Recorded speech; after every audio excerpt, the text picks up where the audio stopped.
Hello, my name is Emmy DeGrappa. Each week, we bring you stories asking our guests the question why.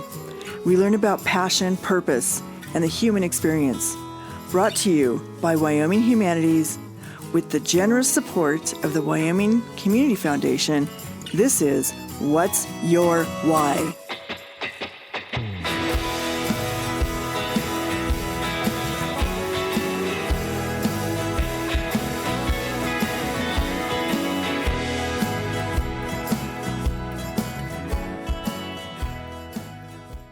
Today we are talking to Katherine Standefer, author and writer. She is a trauma writing doula, editorial consultant, and writing teacher. Welcome, Katie.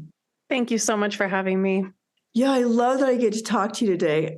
I have been reading your book, Lightning Flowers, which I love, and it's very interesting and complicated, actually, but we'll get to that.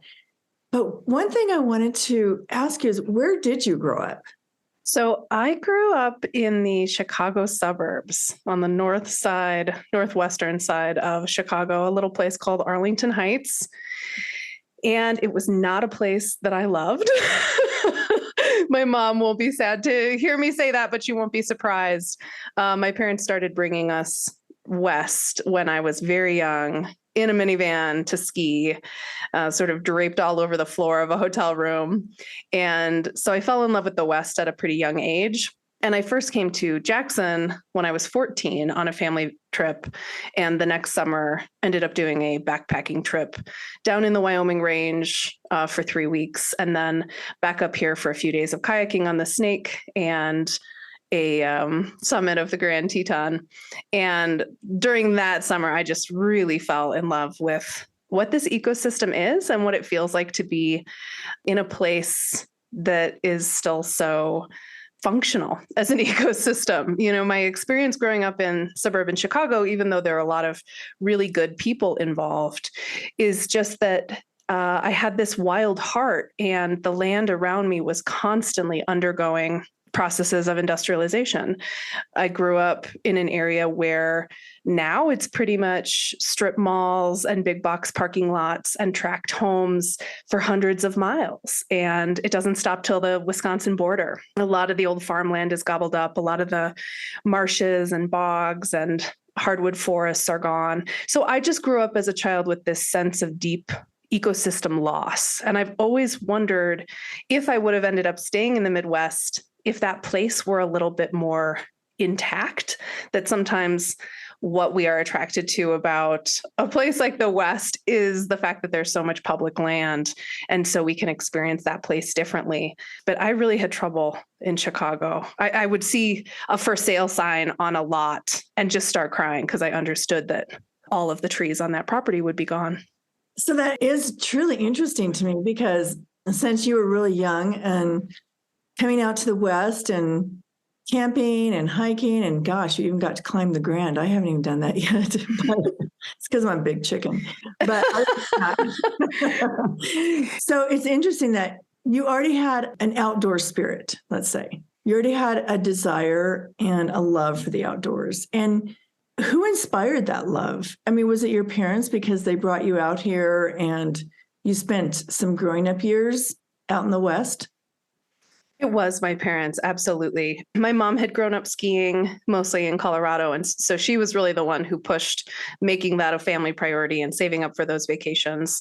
They only happened every few years when I was really young, and then the older I got and the further in his career my dad got, the more often we got to ski. But I also grew up hiking in Wisconsin. My parents did a summer trip every year with some friends of the family to an area called Devil's Lake that has these old bluffs that were formed by glaciers. Part of what it is that the glacier didn't drift over that area and didn't smash these ancient mountains. And so I hiked a lot as a kid. And when I hit maybe age 10, the local YMCA got one of the first indoor climbing walls. This was when they were kind of a new thing. And so I actually started climbing indoors on Monday nights and went to a climbing camp again in Wisconsin in that same area, same summer that I went to Jackson for the first time. And my dad and I were also in a dad-daughter program together where we started doing these canoe trips And those were really my first experiences. We were on the Wisconsin River, not showering for a few days, having everything you needed with you.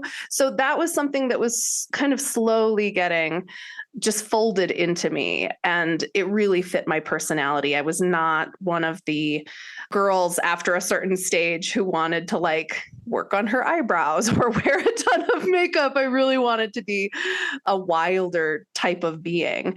And so, of course, it's a big jump when you go from Wisconsin to Wyoming in terms of what feels wild and what feels gritty. We had some family trauma unfolding right as I was going into high school.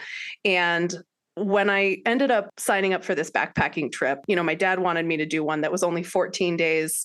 And I basically said, no, like I need to leave for longer. Something in me knew. And so he said, well, you can pay the difference then. And so it just really reoriented my world to then spend my time babysitting, doing lawn care and plant sitting, and eventually getting other jobs. I worked as a cleaning lady, and then I worked selling outdoor gear so that I could send myself on these trips in Wyoming and Alaska and have that longer, deeper experience of just being in the wild. I really recognize that we live our lives in boxes, and to go into the wilderness and then not enter another box for a month, meaning no car, no house, to be literally living outside the box and feel myself changing as the weather worked on me and as encounters with animals worked on me. And as my body became stronger, carrying everything I needed, I just felt more like me. And that has always been kind of the bedrock of my wanting to be here. Okay, so as a mom, I just have to ask you, did you drive your parents crazy because you were so adventurous and willing? Okay, I'm just going. I don't need a place to live. I'm just going to do whatever I do and make it work. Absolutely. My parents are pretty conventional people. My mom was an actuarial assistant right out of college. She'd been a math major. My dad went to law school and became a corporate attorney. And then after my mom had the kids and went back to work part-time, she was a preschool teacher. So these were very defined careers. And I don't know that they were psyched that I wanted to be a wilderness instructor.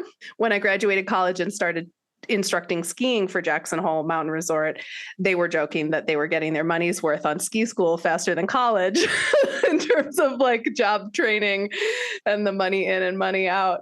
But I think they also knew that I had a certain kind of spirit, and that my mom is the one who took us west. She understood something about why you might fall in love with certain places. And I think she understood that I didn't really fit in the place that I was born. It was very hard for me socially, very hard for me in terms of the activities that were available for me, and just needing a different kind of open space for my soul. So the summer I first came to Jackson was my first backpacking trip. And then the next summer I did a course with the same organization. They're, by the way, known as Trails Wilderness School, and they were based on the old Teton Valley Ranch in Kelly. And they have since folded. But this trip in Alaska, my parents had to send me off. And it was right when all those scary, like ice climbing, alpinism type movies were coming out. And they made the mistake of watching one while I was in the backcountry. And they just had all these nightmares about crevasses and glaciers calving. I was fine. And sliding to your death. Yeah. Yeah. I did actually punch through into a crevasse at one point in Alaska, but I was lucky. The crevasse was full of water and my backpack sort of caught on the ice. So I went from walking across this glacier to all of a sudden I was up to my waist, bobbing in water with my backpack kind of holding me on this thin ice. And that was what glacier travel was. We were roped up for exactly that reason. So the team was able to extract me. But my mom was kind of like, no one else has their 16-year-old like falling in crevasses, worrying about rock falls and avalanches. Like, why do you have to do this? I know. She's probably thinking, where did we go wrong? No boyfriend, no prom, just glaciers. Oh my God, that's so funny. What is your degree in? And where'd you graduate from school? So I ended up going to the Colorado College, which is in Colorado Springs. It's a tiny liberal arts school. And it was an absolute dream for me because you take one class at a time for 3.5 weeks. It's on the block plan. And so what that enabled was a very experiential form of education. I ended up being an English major with a specialization in creative writing, and I was on the fiction track. And then my second major was sociology. If you leap forward into the future, fiction plus sociology is basically creative nonfiction or journalism. And I, of course, just published my first book in narrative nonfiction. So that really makes sense. But it was an extraordinary experience to get to go to school there. I want to talk about your book now. Your new book, Lightning Flowers, My Journey to Uncover the Cost of Saving a Life. And it's an intense book. And I'm so glad you sent it to me to read ahead because, well, first of all, I was starting to think I should be a doctor to read this book because there's so many acronyms in it, and just understanding what you were going through and trying to, figure out, well, what does that mean? And then understanding what it did mean. So just a synopsis, tell us about your book, and then we'll go from there. Yeah, so Lightning Flowers is the story of my troubled relationship to my own cardiac defibrillator and my experience living with a genetic heart condition within the context of the American healthcare system. The easiest way to talk about the events in the book is that when I was 24 years old, I was working as a ski instructor and a climbing guide here in town, and I randomly went into cardiac arrest in a parking lot while uninsured in a pre-Obamacare US. And so it's really a book about what happens when a young person who has kind of a stereotypical orientation toward feeling invincible has to face death, and how does that impact their relationships, and what does it take in the US to get the care that you need, both pre-Obamacare and post-Obamacare? What do those systems actually look like as we move through them? In my story, when I passed out uninsured, age 24, I ended up having to quit my life here in Jackson and move to Boulder, Colorado. My younger sister had the same condition, and her surgeon said he would help me, that he would donate his surgical fee, but he could only do it if I were local. And Colorado had better social services at the time than Wyoming. I used to joke all the time that in Wyoming, if your car breaks down, you'll have multiple people fighting to help you. People are so warm, and they're so empathetic and helpful and useful.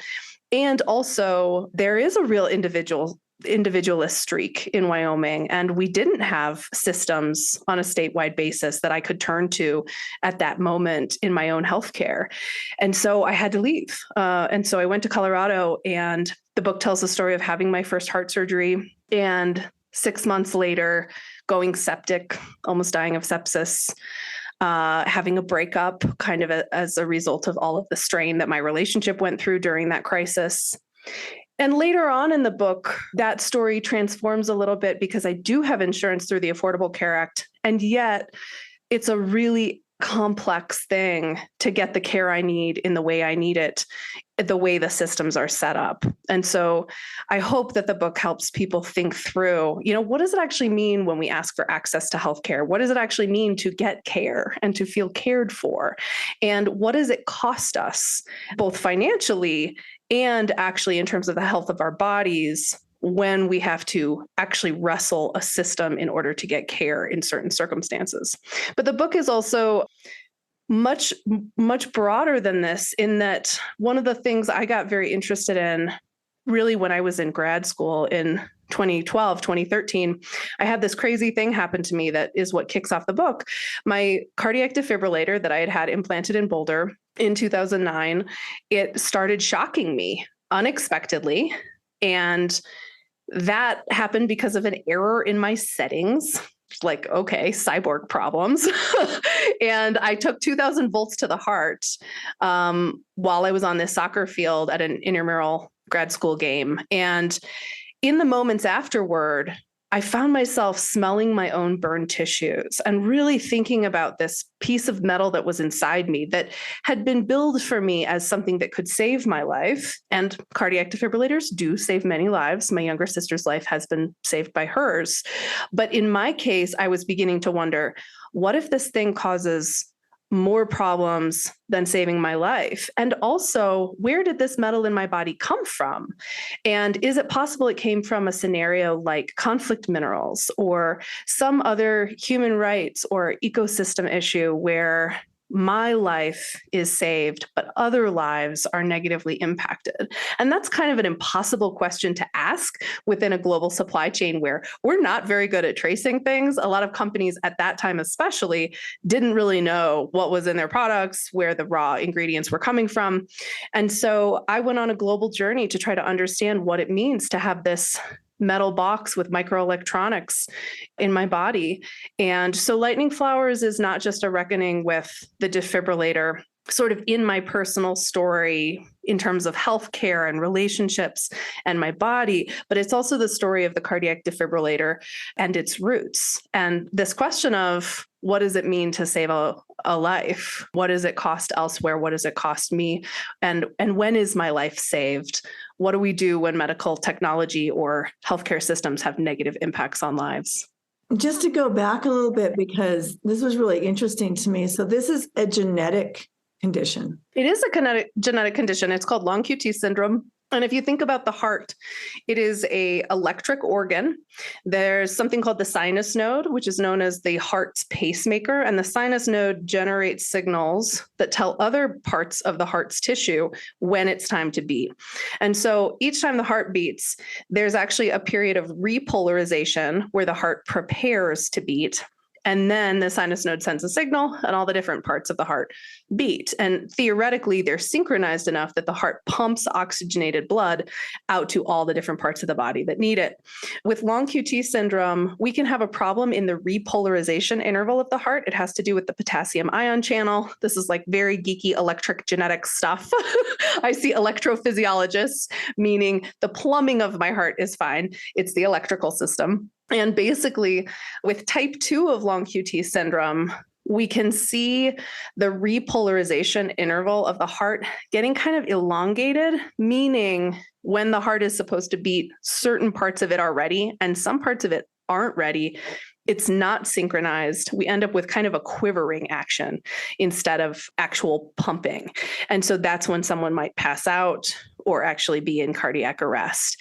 And it's a funny syndrome. It's viewed as relatively rare, but it's very hard to get a hold on the actual rates of it because it looks like other things, meaning when you see athletes dying suddenly on the field as teenagers, sometimes this is long QT syndrome, or it can be sudden infant death syndrome. It can be unexplained car crashes or drownings, because what's happening is people are suddenly going unconscious. And then whatever unfolds next, unfolds next. If you don't have oxygenated blood, you die. Both my sister and I were very lucky in that our hearts restarted themselves. Christine started going into cardiac arrest in her dorm room at age 18. I just this morning actually found out about a cousin of mine. I'm not sure why she hasn't been tested yet, but the word is that she just had seizures. It's like, well, did she have seizures? Or does she have long QT syndrome? So part of diagnosing this depends on how well we know to ask the question, and are the medical professionals involved paying attention to this as a possibility? Long QT advocacy groups are working a lot with getting AEDs posted by ball fields and in school hallways. Obviously, they're already in airports. And it's because when something like this takes someone down, sometimes that's the only chance for them to survive beyond just a lot of CPR. So is long QT syndrome a lot more common than people think or know about? It's possible. It's possible. I mean, I think the last statistic I saw was about 1 in 2,000, but it's hard to know. And part of it is that this is what we've been learning about genetics in the last 20 years. It's not just what gene you have, but what other genes you have, and what genes are sort of being turned on and off by the circumstances of your life and by maybe even the generation before you. What they lived through can kind of turn genes on and turn genes off. So my sister and I both have the gene, but how it has showed up in our lives is extremely different. Hers is much more aggressive than mine. Yeah. that just makes it kind of mysterious. Androgen also can be a protective factor. So like my dad, once we did genetic testing, they were able to diagnose him with long QT. He is the one that passed it on. But had he ever had a symptom, had a doctor ever noticed it on his EKG? No.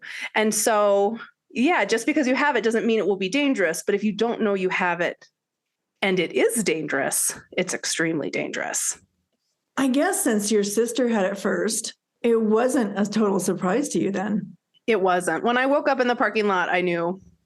Well, when I woke up in the parking lot, I didn't know who I was or where I was for a certain amount of time. And then slowly, as my faculties came back and I was able to speak and to move, I knew what it was, and I knew exactly what was about to happen to my life.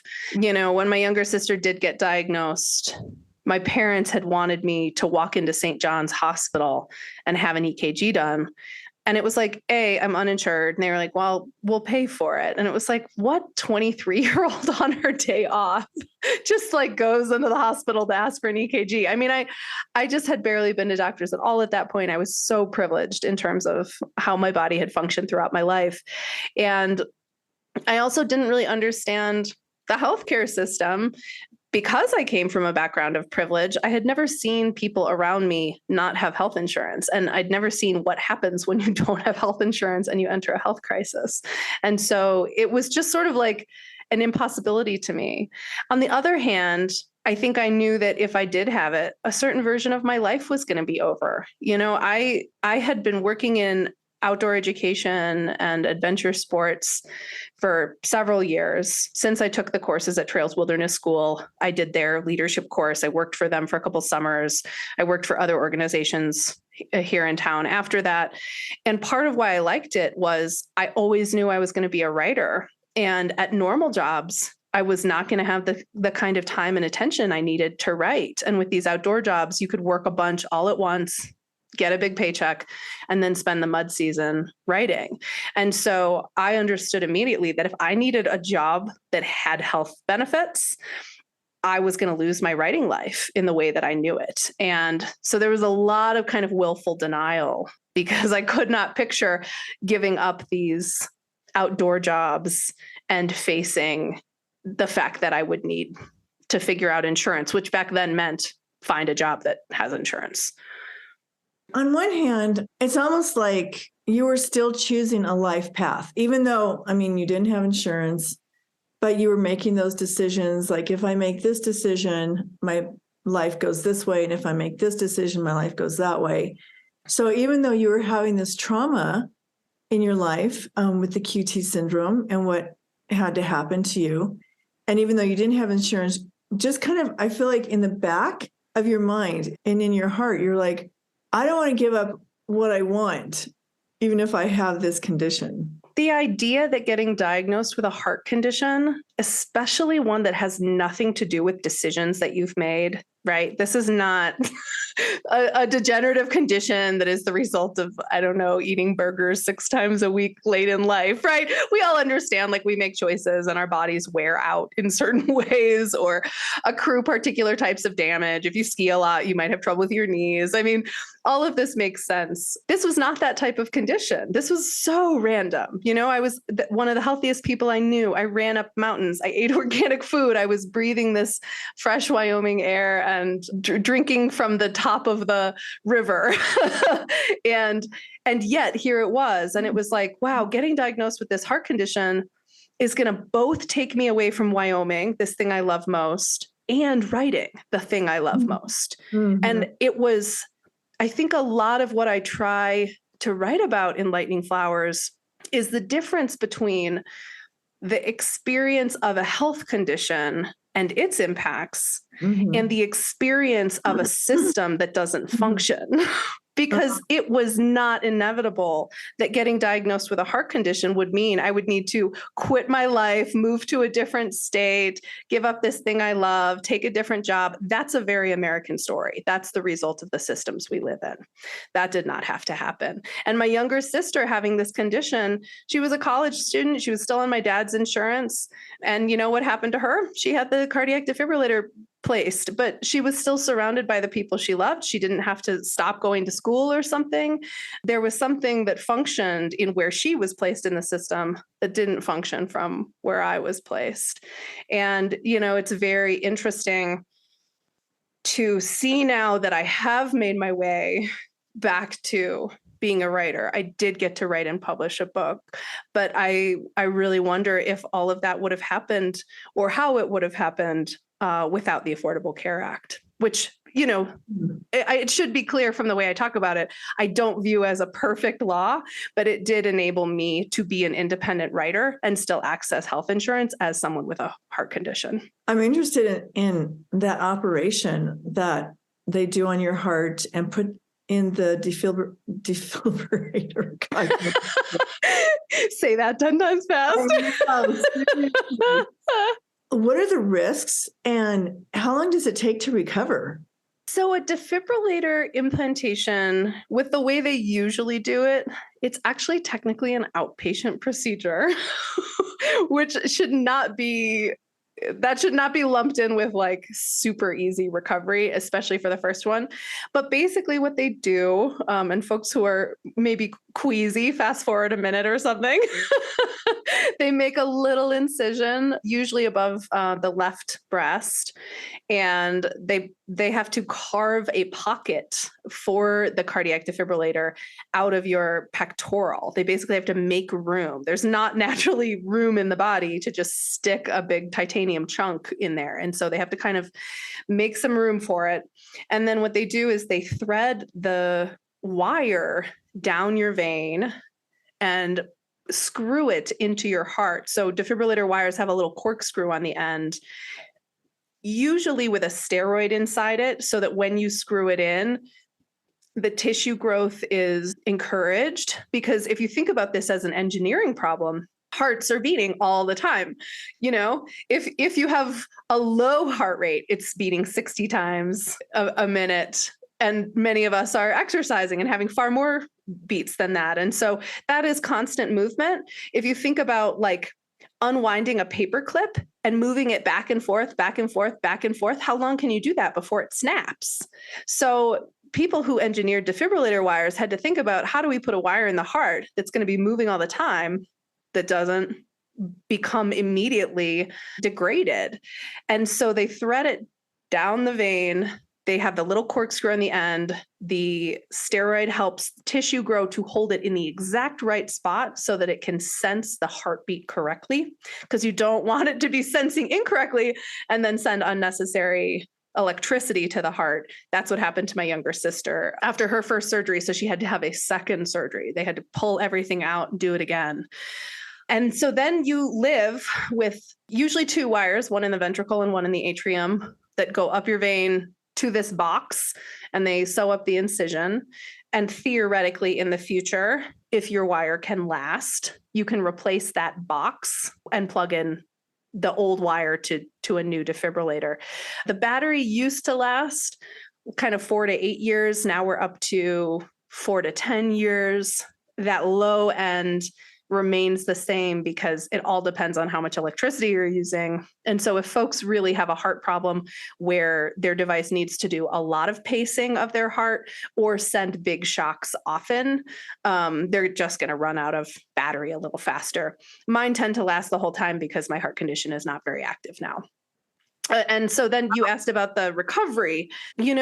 Part of what you're recovering from is having a wire corkscrewed into your heart, which I didn't understand when it happened to me. This is the stuff about writing a book where you're like, okay, did I really want to know that? Do I really want to make other people with ICDs read that? But it's also fascinating and very validating, because sometimes the medical language that you get when you're just doing, quote unquote, just doing a cath lab procedure, they'll really minimize, like, this isn't a big deal, this will be an easy recovery. And it's just not true for so many of us. And so you're recovering from the corkscrew into your heart tissue. Also, when they finish the implantation, they trigger a shock. They basically trigger an arrhythmia, and they wait to see if your device will correct it because they want to make sure everything's working correctly. So you have just been shocked while you were under. And I can tell you from being awake during shocks, that hurts. You will feel that afterward in your tissues. And then you're recovering from having this box pressed into your pectoral and having that incision need to close around it. And that's really the hardest part, because if you move your left arm too much up or out, or you hold too much, you can actually, jostle that wire and affect how it is placed in the heart. So you have to really keep one arm in close to your body as the muscles get used to all of that. It's very painful. It's about, I think the recovery time, I think they've amended what they say. So I shouldn't offer a specific estimate. But when I had my first heart surgery, they had told me that the wire could still move up to 6 months out. Kind of after the 6-month mark, you were safer. So for that time, I was, very slowly working back in terms of being able to do more walking, then being able to do more running, even being able to wash the cast iron skillet. My partner was not happy. My partner at the time was not happy to have a girlfriend who could not help with the dishes at all. I actually couldn't dress myself because that requires moving your arm up. So you really need someone to be able to sort of thread your sleeve over you. So it is quite extensive that first time as the body is making room for the device. The recoveries after that can be a little less, but also a body under anesthesia is always something. And you can't ever quite predict how you're going to feel. I guess my other question is how long does this little machine in your heart last? How long does the defibrillator last? Or do you have to go back in? Do you have to constantly be checking on it? What's your upkeep on that little piece of machine? So that's where it matters how much battery you're using. And 4 to 10 years is the current estimate on most of them. Yeah. And I've had my current one in since 2016, and I have 3 years of battery life left. So that's about on target.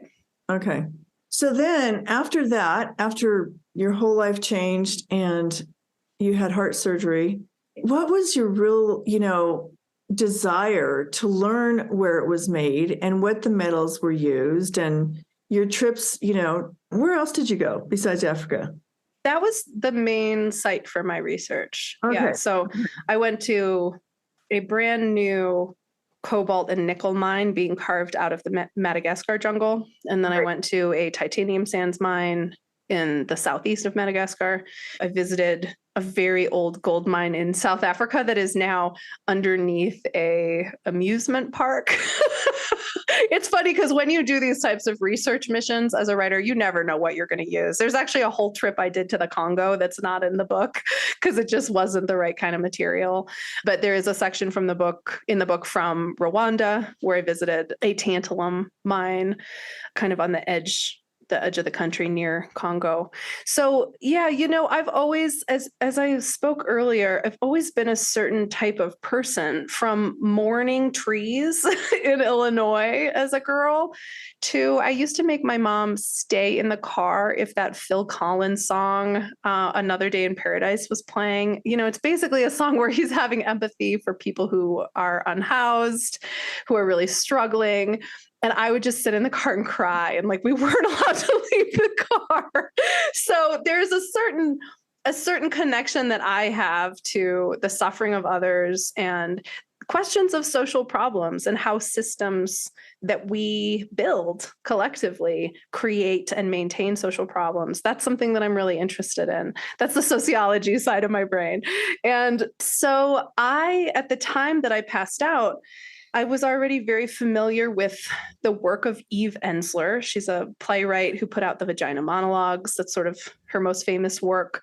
But she also was involved in sex assault, really recovery in the Democratic Republic of Congo. In the year 2012, when I took those shocks to the heart, Congo was known as the rape capital of the world. And basically what was happening is that the electronics boom, the personal electronics boom in the US, so your laptops, the rise of iPhones, all of this was fueling the first wave of really needing to dig up certain minerals at high volume that could earn people a lot of money. So a lot of the minerals needed for these electronics are found in Congo, which has been called a geological scandal. I love that term for Congo. And so basically there were a lot of armed groups in the area. It's a little long-winded for me to go into why, but it relates to the Rwandan genocide in 1994 and some of the ongoing political dynamics of that area. But basically there were a lot of armed groups in Congo that were able to seize these mines. They were hand-dug pit mines, meaning no industrial equipment, no big corporations involved. In some places where corporations could have been involved, the armed groups would sort of run them out of there. And so what we had was armed groups getting a lot of money based on the electronics boom in the US, and all these NGOs really starting to call for a little bit of accountability in terms of how that electronics money was enabling armed groups to reign terror over local communities. There were a lot of sort of rape and pillage situations, sex slavery, forced child labor. The term for this is conflict minerals. And I was just very aware of it because of being looped into certain geopolitical conversations and loving Eve Ensler's work.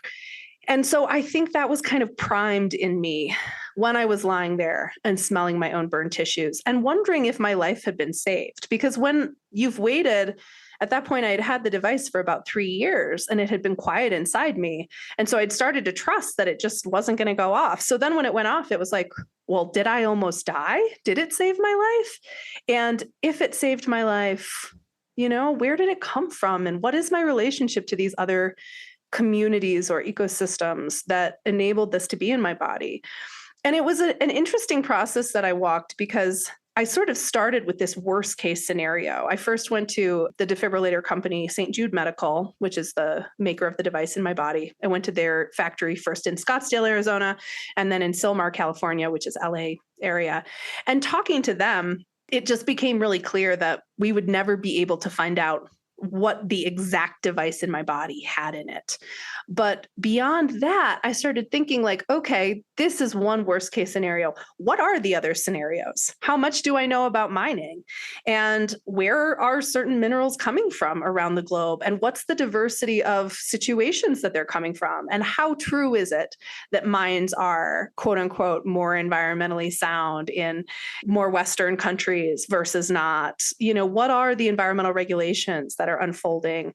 And so I got very interested in this cobalt and nickel mine in Madagascar because it had been winning all these awards for sustainability, for social projects. And so I really went to Madagascar thinking, I know the worst case scenario. What does the best case scenario look like? And how is my life connected to those people? And as you might imagine, it was much more complex than I think I ever could have imagined, but really enabled me to wrap my brain around extraction as a fundamental human activity, right? That everyone you meet in every village, in any type of country, people are building homes out of trees, out of reeds. When someone gets sick in their family or when someone needs school fees, they'll dig a little gold out of the river. And yet the way that we mine industrially is so different than how things have been done throughout human history. And so it really enabled me to wrap my brain around how I could feel if certain things were true about the metals in my body versus other things. And ultimately, what it really led me to was this understanding just of how precious one defibrillator is. And that may sound really obvious when you think about a life-saving device, but it's actually not how we treat it within our medical system. We often put devices in people prophylactically when they don't necessarily need them. And some of those dynamics are driven by ideas about profit or worries over torts being sued. And also we have this sense that the most technological solution is the best solution. We really get geeky about that. We love tech. And what I learned, not to spoil the book for readers, but my defibrillator wire ended up snapping off inside my body. And they have a stripped nest of wire stuck in my right ventricle. And so for me, my larger concerns now are not only about the healthcare system, but about the dark side of the technology. Really, no one prepared me for. The device has never saved my life. And actually, I may end up removing the device, a complicated set of decisions with my doctors, but my long QT can be controlled through medications in a very low maintenance way. And when I think about what it takes to make a defibrillator and sort of what my relationship to death is now, that type of resource use no longer feels in alignment for me at this time.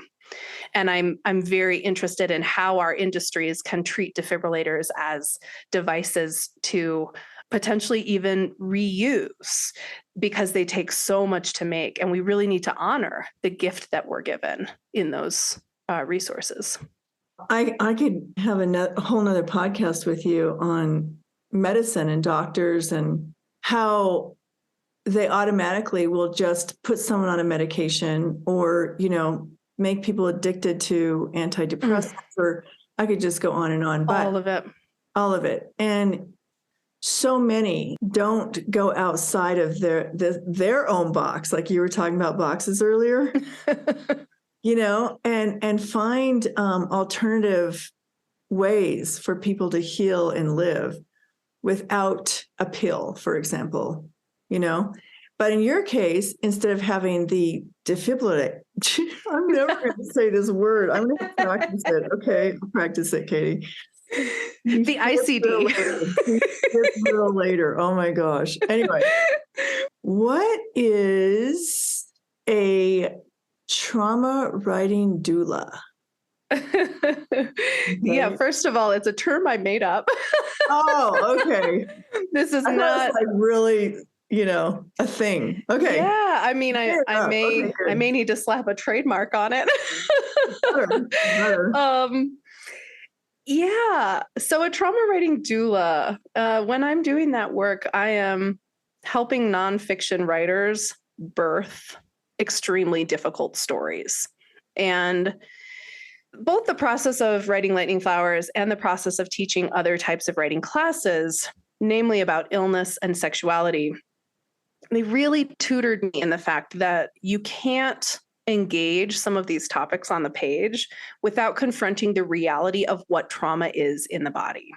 So in order to write about trauma, especially through a lens of nonfiction, where we are not just dabbling and creating a character who's sort of like us, we're really trying to move our own experiences fully onto the page, we encounter these physiological hurdles. Trauma is not the event itself, it's the nervous system's adaptation to what happened. And so often people who are trying to write through trauma, they have memories stored in different parts of their body. They're having a lot of strange pain. Maybe they're blocked in certain ways that is essentially their system trying to protect them, because we can't live a normal life. We can't show up to our 9 to 5 when we are in acute trauma reactions. What's essentially happening is that the sympathetic nervous system is coming on. That's our fight or flight system. It is our reptilian brain. It's the oldest part of our brain. And when the blood is going to that part of the brain, the blood is not going to the neocortex, which is the most human part of our brain, and which is where we create from. It's where creativity and philosophy and intellectualism all come in. If you're going into a car crash, you're not philosophizing. You are thinking about what you need to do next to survive the situation. And so that's a great thing about human bodies. But when we end up in survival-based situations over and over again, that part of our system gets very strong. The neural pathways get very deep. And it means that to try to write about that stuff can really trigger these extremely uncomfortable, unbearable reactions that get in the way of living our lives. And again, because it turns on our reptilian brain, it can actually keep us from writing about it because we can't get that creative part of us on. So yeah, what I do with trauma writers, it's partially born of study at the Arizona Trauma Institute. It's partially born of the time that I worked as a sex educator, which has spanned back since 2010. And it's also coming out of my own work with healers and my work to birth Lightning Flowers, which has a lot of extreme medical trauma as a part of it. I really came to understand how to work with people through those physiological hurdles, as well as through the social barriers to their storytelling, meaning what stories were they given growing up about what it's okay to say and not say? What are we allowed to share about our illness? What makes us too much or self-indulgent? How are we allowed to talk about our bodies? How are we allowed to talk about systems? So we work through the social barriers around that trauma storytelling. And then the craft challenges. So if you have fragmented memories or dissociation, it's very hard to tell a story from A to B. You may not have all the pieces. How do you work with that fragmentation? How do you work with stories that may not have a resolution because you are still in them and always in them, even as some parts of your life change? So we work with different structures, really the tools of writing and how they can best tell stories of trauma.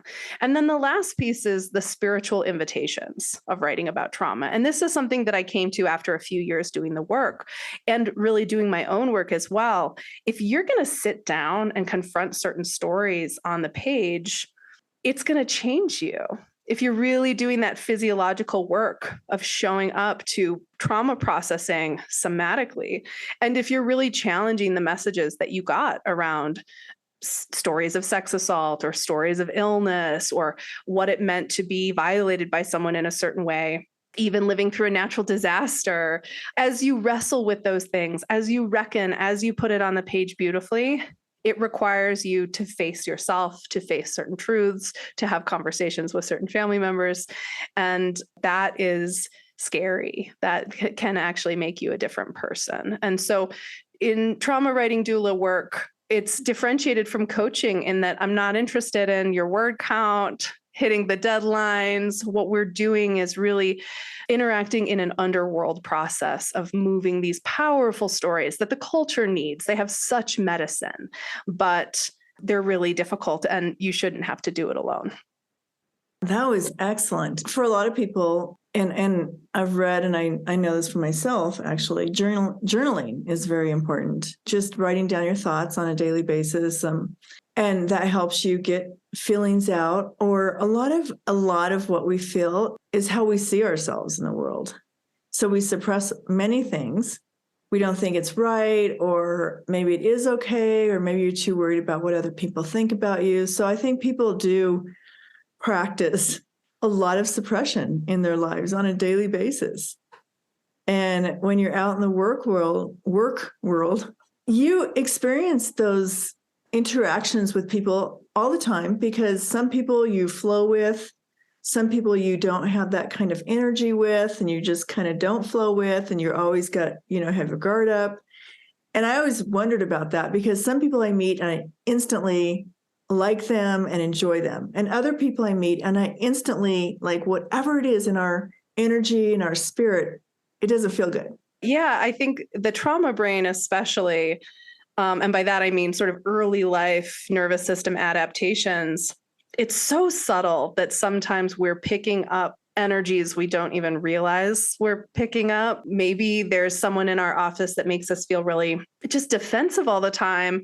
And what's really happening is that the way that they interact with everyone else brings up this subtle power dynamic that reminds us of something deeply from childhood. Humans are communal species. And I talk a lot in my work with people about shame, because Brené Brown defines shame as the intensely painful fear of being unlovable, which I just think is so brilliant. And that means that when we are writing, we have an intense fear of doing things, saying things that will make us seem wrong, bad, according to these patterns that we intersected with when we were really young. We all are picking up messages from other people about how it's okay to be. And we're learning from negative interactions from our earliest ages. And so that person in the office who makes us defensive, maybe they're playing out a very similar power dynamic to something that made us feel really unsafe when we were little. And we can't quite do that math consciously, because it's not like something we remember. It's just something that prickles. And so there's a lot about trauma and trauma writing that's very gaslighty. It's very subtle. And you can think that all of it is just your problem. But actually, in order to be able to move the writing out into the world, there's a lot of validity to whatever you're experiencing and ways to move through it that ultimately improve the storytelling. Oh my gosh, that's a good way to put it. Yeah, I like that you say that it's not a conscious thing, it's subconscious. it's something there that we have never recognized, and how you're working with people to maybe bring it to the surface so they can tell their story. That's really important work, but it must be, as I'm thinking about it, that's exhausting. That is exhausting, Kate. It is really exhausting. I'm just exhausted, like thinking about working with someone. You must just go home and just and look at the ceiling and go, oh my gosh. I did text a friend this morning. I was sitting at Pearl Street Bagels reading an essay for someone, and it is unfortunately about an experience of being raped as a child repeatedly over 2 years by a neighbor. And I had just had this moment of like, this isn't normal for other people. Like, I have a lot of clients who were abused in that type of way when they were kids. And so it is very much a part of my flow that this is material I help them hold. And I think when I say it in that way, it really makes clear to people why a trauma writing doula is necessary. Because if you're trying to write about those experiences and you're just going to like bring that essay to whatever writers group in town, and how many teachers are going to respond well to that, they may be overwhelmed. Their nervous system may not be able to take it. Maybe they have similar experiences, but they haven't done work around it. So they're just triggered. So for me, part of it is naturally how I'm built, that I just have a nervous system that can hold a lot of darkness and it doesn't negatively impact me. But part of it then is my own trauma work and having studied how to do this stuff and really combining the section of the work that is being with people, being able to hold it with them, and then also bringing my brain online and saying, okay, the story is working in this way and not this way, and let's tweak this scene, and what is the idea you're trying to work with, and kind of being able to work on all those levels. And so once I started to do it, I understood, wow, there's a lot of work that we do actually need in the world, and people need to do this writing, but it's not going to be a fit for a lot of the writing community or coaches that people might initially reach out to. No, I think it's excellent. I think it's a good work that you're doing. Well, I could talk to you all day, but I have to end our conversation. It's been so great talking to you, Katie. And I'm gonna put all the links, but I want you to tell our audience right now all the ways that they can find out about Lightning Flowers and ways to find out about you and the work you do. Fabulous. Thank you. Lightning Flowers should be available at any bookstore. It is through a major publisher. So if it's not in stock at the bookstore, they can certainly order it. It's also available online through any major book retailer. My website is katherinestandefer.com. You can find interviews on the New York Times and NPR's Fresh Air. There's a lot available about the book online if you're curious. My Instagram and Twitter handles are @girlmakesfire. And one thing that's really important to me, in addition to my teaching, which you can find out about on my website, I have a ton of classes coming up online and in person in a couple places in Colorado and Michigan. But one thing that's really important to me is that I have a patron network through Patreon. There are 61 people who support me monthly to make sure that my writing gets done and not just the teaching side. And so if you do fall in love with my work, I would love to have you on my Patreon. And I write them special letters and updates about the writing life. Excellent. What an honor it has been to talk to you, because you have such a wealth of information. You've just had life-changing things, and you're just sharing that with the world, and I really appreciate it. Thank you so much for having me. It was very special. All right. Thanks, Katie. Take care. Bye, Emmy.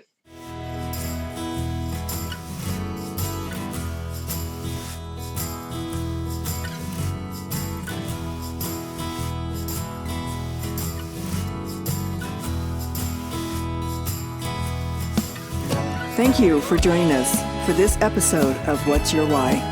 Brought to you by Wyoming Humanities with support from Wyoming Community Foundation and generous supporters like you. To learn more, go to thinkwhy.org, subscribe, and never miss a show.